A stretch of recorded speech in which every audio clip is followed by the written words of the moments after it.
Did you have J.J. McCarthy in Minnesota, Jimmy? We could have run that. Oh, there we go. Oh, here it is.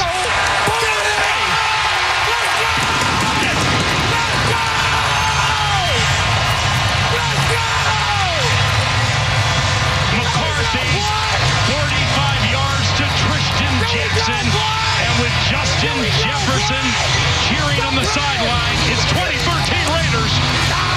Yeah, 45-yard touchdown pass from J.J. McCarthy. They had Jefferson mic'd up on the sidelines. He was going nuts. That's what you heard in the background. We could have played that. We could have played simply Jaden Daniels. 3rd and goal. Daniels going to do it himself. He's got the angle and the touchdown. Dual threat. Heisman Trophy winner Jaden Daniels gets Washington on the board. So you watch, I don't know, these NFL shows. You watch Get Up on ESPN or any Sports Center. You're a dinosaur like me, still watch Sports Center. You watch NFL Network. You put on any sort of sports show. What did you see this weekend, Mazz? I saw rookie quarterbacks rifling the ball all over the field, running sideline to sideline, all of them wearing NFL uniforms except one. I saw highlight after highlight. Seriously. Of one rookie quarterback after the next. Seriously, J.J. McCarthy looked like a slimmed-down Brett Favre. Slinging the football, running all over the field. Highlight after highlight. Every one of them. Every one of them. I saw most of them on my phone in real time. And I was like, holy crap, this is unbelievable. As the whole weekend elapsed, I'm like, they're all playing well, except for one. Who didn't even get the chance. Murray, your thoughts? It's the most depressing weekend for the Patriots since the first weekend of 2020 and the Titans wildcard loss with Tom Brady's last game, in which everyone was trying to convince themselves, it'll be all right, everything's going to be fine, don't worry. But deep down, you knew in your core, this might be real bad. Like, what's happening here? This is the worst weekend since then for the Patriots because this was a showcase of all the rookie quarterbacks, all of Drake Maye's peers in the first round. And they all showed something to their respective fan bases that made it move. Made you say, oh. In Daniel's case, F the run. He had a 43-yard bomb on 3rd and 3 as part of that drive he was part of. I saw that in real time on Saturday when I'm doing the show with Casper. I was like, oh, Jesus. Because this is who I wanted, but Chad Ryland had to make the stupid kick against Denver. But no, okay, so enjoy that, Washington. The whole day, it kept getting worse. Bo Nix on Sunday, J.J. McCarthy later on Saturday. Every guy in the first round that's a peer of Drake Maye did something to make their fan bases say, all right, we might have something here. For the Patriots, at best, what we have with Drake Maye right now is uncertainty. It's either these morons he's surrounded with, this coaching staff, don't know what to do with him, and they're not handling him correctly, or he might just stink, and they're afraid of him, and that's why we haven't seen him. Everyone showed something but your guy. If you're saying you're not concerned, you're lying to yourself, period. Because if it was the opposite, it would be, see, Drake Maye looks great. Everyone looked good but one. The guy the Patriots have. Most depressing weekend for the Pats since January of 2020. And I know he doesn't count, but Caleb Williams looked pretty good too. Actually, can we just add him to the No, he does count. For the hell of it. Like, I will say that watching him, he looked so much smaller among NFL-sized players than he did in college. That's the first thing that I noticed. But he is smooth. He had a flip on 3rd down that was Patrick Mahomes asking. It's like, oh, geez. Like, It wasn't that was like a 20-yard pass down the field to Komet. Is that the one you're talking about? Oh, I'm talking about the screen pass in the middle. Where he's under pressure and he just went like this. Yeah. Oh, yeah. So, like, you can see his athletic ability, I guess, is what I'm getting at. But you add it all up, Jaden Daniels was exactly the scouting report. The deep ball, on the money. Terrific throw. And he runs in a touchdown. The short stuff needs some work, but you can see it. I didn't see anything with Drake Maye. Not that he was allowed to show it in the first place. I didn't see anything. I wasn't allowed to see anything. The other guys, a couple of them surprised me. J.J. McCarthy surprised me a little bit, and Nix surprised me a little bit. Nix showed a little bit more than I thought he was. So, like, I'm with Murray. I think everybody in those markets is looking at those guys saying, ooh, that was a good start. We have something to build on here. Maybe we get a shot. We're forgetting one, too. The part that made it extra painful, it was like a slow trickle throughout the weekend. Because Friday night, you had Falcons-Dolphins, which I watched. Michael Penix starts the game. I think he goes 9 of 16. But he had some overthrows, but there were a few throws. One down the right sideline. You're like, oh, jeez. Okay. All right. Well, that's probably not good. But, hey, maybe he's going against. It's preseason. Take it with a grain of salt.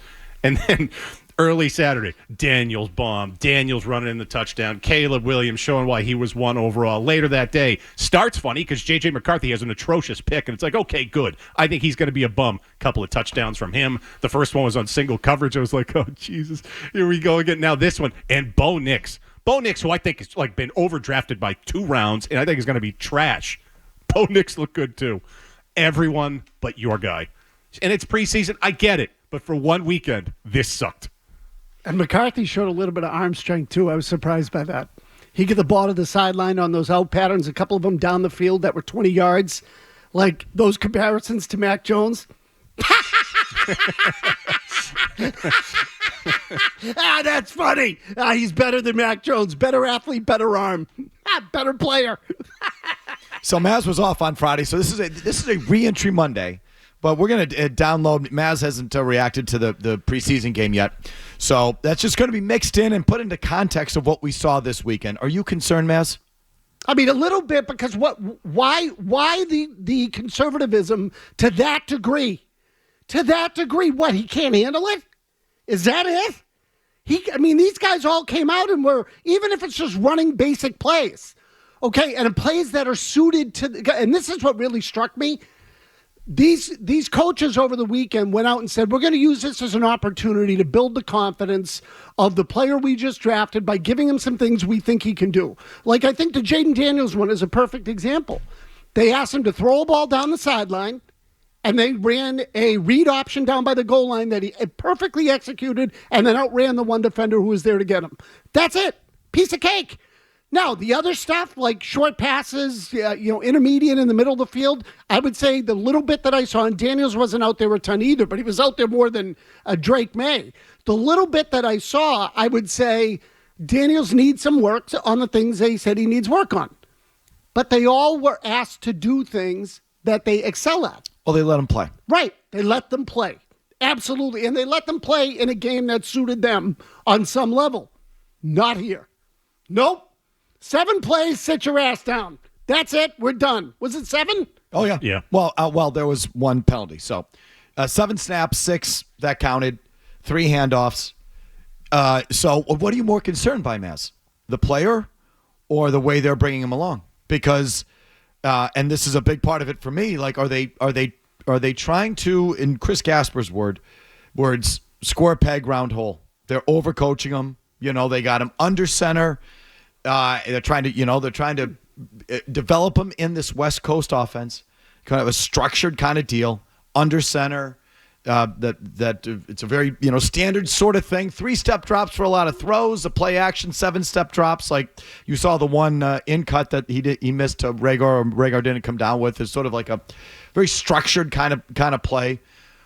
So are you more concerned with the player or how they're bringing him along, where they're not letting him play? So, look, I think the questions with the player were evident from the beginning. So I'll tell you right now, I'm worried about the way they're bringing him along. And that is to say that I think the way to build his confidence at the beginning is to let him do things he can do. So let him believe that he can still do some of the things that he has done at the NFL level, and let him build his confidence that way. Give him things he has done so he can say, okay, I can still do that here. At least in his head, even if they're not going to be used, whenever down the line. Give him something that he can feel good about. My concern is that they're not giving him anything he can feel good about. That's my concern. Like, maybe they are. Maybe it is overloading, or they're just so tightly managing it that he's not allowed to sit here and go, when do I get to play? Well, I mean, for lack of a better way to put it, they're trying to develop him into their system versus develop the system around him. Bingo. And the second way is the right way to do it. So, because to me, it doesn't mean... Can you run that college of an offense in the pros? You can run parts of it. It's getting that way. I mean, I don't know. If you have a wild colt, you can only try to tame him so much, If he's going to be like Josh Allen light, you can't have him be under center and try to make him something he's not. So for me, I came in here Friday, Mazz, I think I hate the coaching staff. Like, that was my main takeaway from Thursday night. I don't think they know what the hell they're doing with this kid. I mean, the true West Coast, there's not a ton of freelancing. Again, it's sort of under center, zone run, bootleg, like that sort of thing, 3-step drop, slant, and it's kind of a structured deal. It's not a real freelance kind of thing. And so is that what they're doing with him? where these other guys are in the shotgun and kind of running around. I mean, the marquee Caleb Williams plays on the dead run. The Daniel stuff you're talking about. I mean, so you should have had questions about the coaching staff from the start. I mean, Alex Van Pelt is just a guy. It was obvious from the start. So, like, what is it? The player or how they're developing them? And does it concern you when you look across the league and see all these guys just making a little pop opening weekend and your guy can barely leak a drop? Yeah, I don't know how that doesn't make you concerned. It's impossible to not look at the other guys and go, why didn't we see more of what these other markets saw? And again, I'm not telling you any of those guys was perfect. Some were better than others. We can grade them if you want. I'm happy to do that, like however you want to look at it. But I look at it and say, I'm worried about the fit between Drake Maye and the staff. Yeah, so if it's not concerned about the quarterback, it's concerned about it's like coaching envy is part of what I felt from this weekend too. Like, I wouldn't want Cliff Kingsbury to be my head coach, but Cliff Kingsbury working with my young quarterback like he is in Washington with Jaden Daniels, I'd rather have that than Alex Van Pelt. Well, I'll tell you what. I mean, and not that winning's fun, but Kingsbury and Jaden Daniels is going to be fun. Yeah. I mean, they might suck, but it's going to be fun suck. And not that, again, that we should care about that. You should care about winning. But I mean, I think the commentary and sort of the criticisms of Alex Van Pelt are growing. I mean, the guys on the station, I think, Beadle's been all over it for like 3 weeks. I think Gasper's had some really good stuff the last week or so about how they're overcoaching him at practice and really trying to structure him in this system where that just might not be who he is. He's more Brett Favre and Josh Allen. And he's got to be a little bit more of a freelancer or a gunslinger. That's just what he is, but they're really trying to peg him into this system. And it's not doing him any favors, and they're sort of overloading him, and he's robotic at practice. It's been Gasper's thing. Beadle's thing has been that Van Pelt is afraid of him, basically. Van Pelt, with this one crack here as an offensive coordinator, wants to go with his guy and Jacoby Brissett, who knows his system and is ready-made. It's going to be less work for him, less risk to start. And they're purposely bearing Drake Maye because if he pops, then they have to play him, and that's an overload on Alex Van Pelt. That's been Beadle stuff. Bedard was like, there's just no excuse not to play him more in that opening game. To hide behind the fact that you don't like the second offensive line is ridiculous. There's guys on that second-string offensive line that have started NFL games. It's not as bad as they're portraying, especially against a third-string Carolina defense. Never mind the fact that Drake Maye's been here now for 3 months, and it's still too raw for it to be this. It's still not where it should be after 3 months. It's not just 2 weeks. It's 3 months. And so, like, this critique is starting to pile up on Alex Van Pelt. And that didn't take long. So, in some respects, you better hope it's that and not the player. Because you can change the coach and, fix that. But if the player ain't the guy, then there's no offensive coordinator that's going to make him the guy. So, kind of tenuous here to start. And that's where we're going to start today. Coming off that NFL weekend where you saw rookie quarterbacks all over the place making plays and making mistakes too. Don't get me wrong. It wasn't all peaches and cream, but at least there were highlights that they put up. All of them, every single one of them. More than one. Not here. Not here. There was a 7-step drop in cut that you say the receiver could have had. But the more you pick at it, you wonder Drake Maye was late and hitchy and still not ready. If you like that clip, check out more videos from Felger and Mazz here. For more Patriots analysis and opinion, hit this playlist. And for all the latest from the Sports Hub, download the app at 985thesportshub.com.